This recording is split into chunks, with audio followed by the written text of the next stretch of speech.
dia bukan rasa intense moment. Kita orang dalam hall gelap. So, today kita akan review filem yang aku peram seminggu kot. Sebab filem ni tayang pada 20 November. So hari ni dah 28. Minggu lebih lah kan. Why aku release lambat this video, nanti aku akan share pada aku punya review. Nanti korang kena tengok video aku sampai habis nanti lah. So korang nak tahu kenapa kan. Okay, so filem ni adalah filem yang bergenrekan action.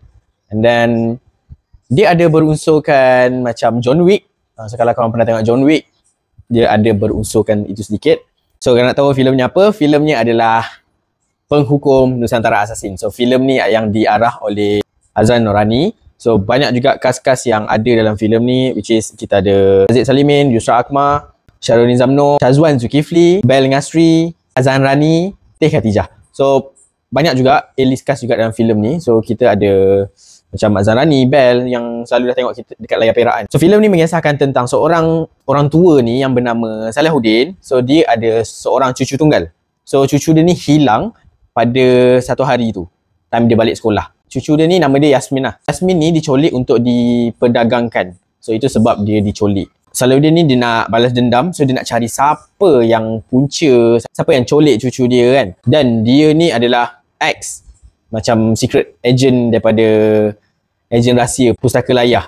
So dia nak menumpaskan sedikit ni, so dia join balik that Pustaka Layah tu untuk bantras this syndicate. So this whole story is about that. Kalau kau nak tahu dapat ke tak si Salahuddin ni jumpa cucu dia ataupun tidak, korang kena tengok filem ni nanti lah dekat wayang dekat korang.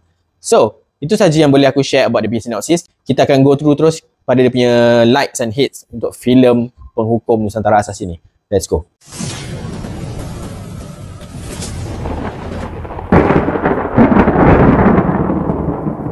Welcome back to Movie Z channel. So today kita akan review filem Penghukum Nusantara Assassin. So filem ni diinspirasikan, boleh nampak lah diinspirasikan daripada banyak filem. So nanti aku akan share pada benda yang aku minat dan tak minat. So kita boleh start dulu pada benda yang aku minat. Before that, jangan lupa like, share and subscribe aku punya YouTube channel. So tolong share video aku banyak-banyak supaya ramai lagi yang kenal aku punya channel. So siapa yang dah memang subscribe, thanks a lot for the support. And then let's go, kita pergi kepada benda yang aku minat. So nombor satu yang aku minat adalah lakonan Bel Ngasri. Lakonan dia memang aku rasa memang on point. Dia memang be himself. Cara dia lontarkan joke-joke, punchline, semua kena. And then watak dia memang bersahaja je. Bagi akulah, watak Bel ni memang sepatutnya boleh carry this film. Tapi dia punya screen time aku rasa tak lebih 3 minit kot. So sayang lah kat situ sebab director tak panjangkan karakter Bel dalam filem ni. Okay, itu je benda yang aku minat dalam filem ni. Sebab kebanyakannya ada pada benda yang aku tak minat dalam filem ni. Boleh dikatakan banyak juga. So kita boleh pergi go through one by one dulu. So first, benda yang aku tak minat dalam filem ni adalah dia punya penulisan skrip. Skrip untuk filem ni agak cacat marba bagi aku sebab boleh dikatakan ada skrip-skrip yang cringe and then boleh dikatakan bahasa yang digunakan dalam filem ni adalah baku. So dia macam kurang selesa untuk kita dengar that skrip. Agak banyak gila momen-momen yang cringe bila dia bercakap tu tak kena dengan that scene. So aku agak frustrated bila dengar dia punya skrip yang ada dalam filem ni. Memang agak lemah untuk pembikinan skrip filem ni. So itu nombor satu. Nombor dua pula yang aku boleh share is lakonan pelakon dalam filem ni memang mengecewakan. Sebab all the cast yang ada dalam filem ni lontarkan skrip dia memang cringe gila. Aku tak tahu kenapa diorang tak mendalami that watak betul-betul. Sebab lakonan boleh aku dikatakan memang tak mencapai target yang aku nak lah. Sebab boleh dikatakan all the cast yang dalam filem ni kecuali Bel. Yang selebihnya memang aku rasa macam sayang lah sebab kita ada Azan Rani, Syazwan Zulkifli, Teh. Semua pelakon yang bagus. Tapi aku tak tahu kenapa diorang macam baru berlakon dalam filem ni. So sayang lah. Aku amat sanjung pelakon-pelakon A-list ni kan. Lepas tu kita baru dapat Syazwan time Blood Brother yang lakonan dia memang tip top, memang dapat award, betul tak? Syazwan Zulkifli memang dapat award untuk that lakonan. Tapi aku tak tahu kenapa dalam filem ni watak dia tak menonjol, and then dia adalah salah satu villain dalam filem ni. Tapi aku rasa watak dia tak okay. So itu nombor dua. About dia punya lakonan semua memang cringe, memang tak mendalami watak. So aku tak tahu kenapa benda-benda tu berlaku dalam filem ni. So nombor 3 pula yang aku boleh share, benda yang aku tak suka is the movie itself, director ingin menginspirasikan daripada banyak-banyak filem luar kita.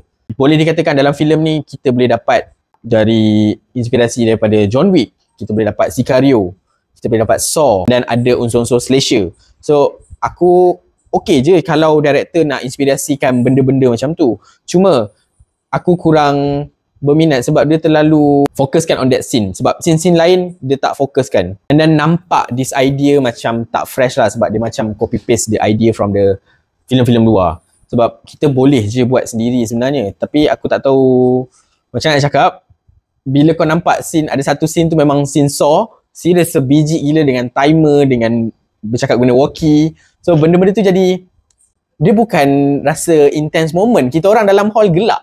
So aku tak tahu macam nak cakap. Itu nombor 3 lah yang boleh aku share. And then nombor 4 pula yang aku boleh share untuk benda yang aku tak minat adalah camera work dia agak stressful bila tengok. Lagi-lagi time action sequence. Yes, bila action is okay untuk menggunakan shaky camera. Tapi every punchy, every sepakan tu tak perlu kot zoom in, macam zoom in zoom out dia punya camera work. Dia nampak macam annoying. Sebab bila every punchy dia tumbuk, nampak zoom in zoom out. Aku rasa macam masalah dia kan. Aku tak tahu kenapa kena ada idea macam tu untuk membuatkan filem tu, action tu nampak lagi epic. Aku rasa tak pun. Sebab dia nampak lagi annoying bila buat macam tu. Camera work dia memang aku tak suka lah.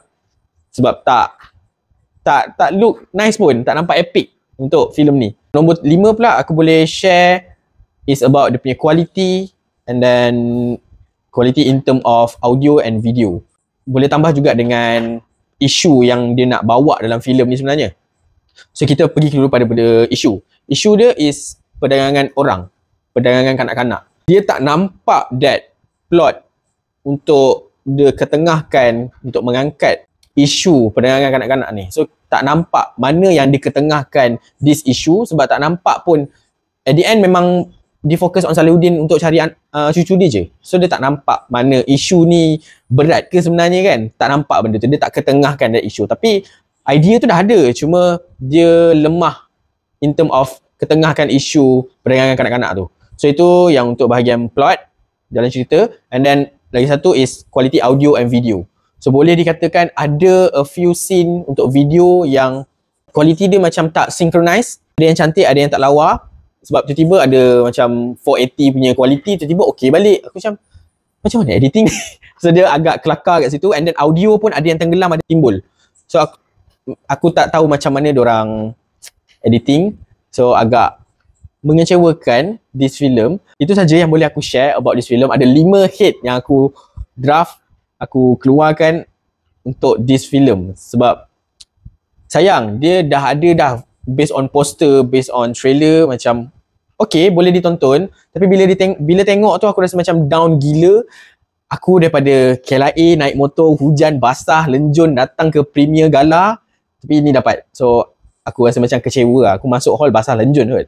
So ini end product yang aku dapat bila tengok this film lah. So agak kecewa untuk this film. And then itu saja yang boleh aku share about benda yang aku minat dan benda yang aku tak minat.